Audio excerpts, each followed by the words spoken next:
நம்ம அரசாங்கத்துக்கு ஒவ்வொரு ஆண்டும் கிட்டத்தட்ட 30 கோடி ரூபாய் கூடுதல் செலவு. ஏன்னா அந்த கோழி ரேஷன் கார்டுக்கு நம்ம 600 ரூபாய் காசு போடுறோம். 5000 ரேஷன் கார்டுக்கு புரட்சி தலைவரால்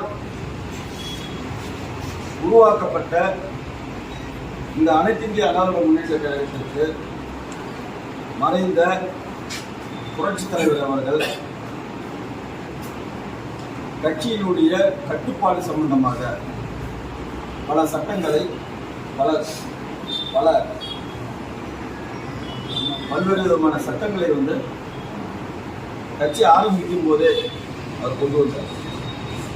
அந்த சட்டத்தில் ஒரு அம்சம், அனைத்து இந்திய அண்ணா திராவிட முன்னேற்ற கழகத்தினுடைய பொதுக்குழுவை எதிர்த்தோம், தலைமை கழகத்தினுடைய உத்தரவை மீறியும் யாராவது நீதிமன்றம் சென்றார் அவர்கள் கழகத்திற்கு விரோதி என்றும் அவர்கள் கழகத்திற்கு அப்பாற்பட்டவர்கள், அவர்கள் கழகத்திற்கு விரோதம் செய்பவர்கள் என்றும் அந்த சட்டத்தில் இருக்கு.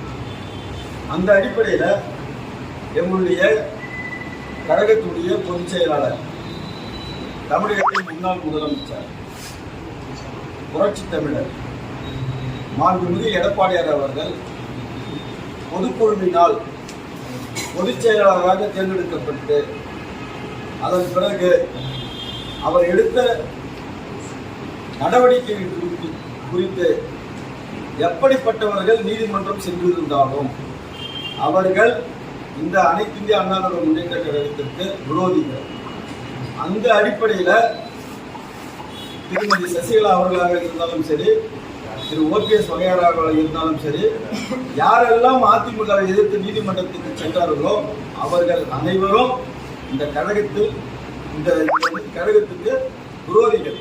அந்த அடிப்படையில் கழகத்தினுடைய பொதுச் செயலாளர் இது சம்பந்தமான தெளிவான பதிலை ஒவ்வொரு முறையும் சொல்லியிருக்கிறாரு. அவருடைய பதிலை புதுச்சேரி மாநில அனைத்து இந்திய அண்ணா திராவிட முன்னேற்ற கழகம் தொடர்ந்து பின்பற்றி நடத்தும். அந்த அடிப்படையில் நீங்கள் கேட்ட திருமதி சசிகலா சம்பந்தமான கேள்வி என்பது அவங்களுக்கும் இந்த கட்சிக்கும் சம்பந்தம் இல்லை.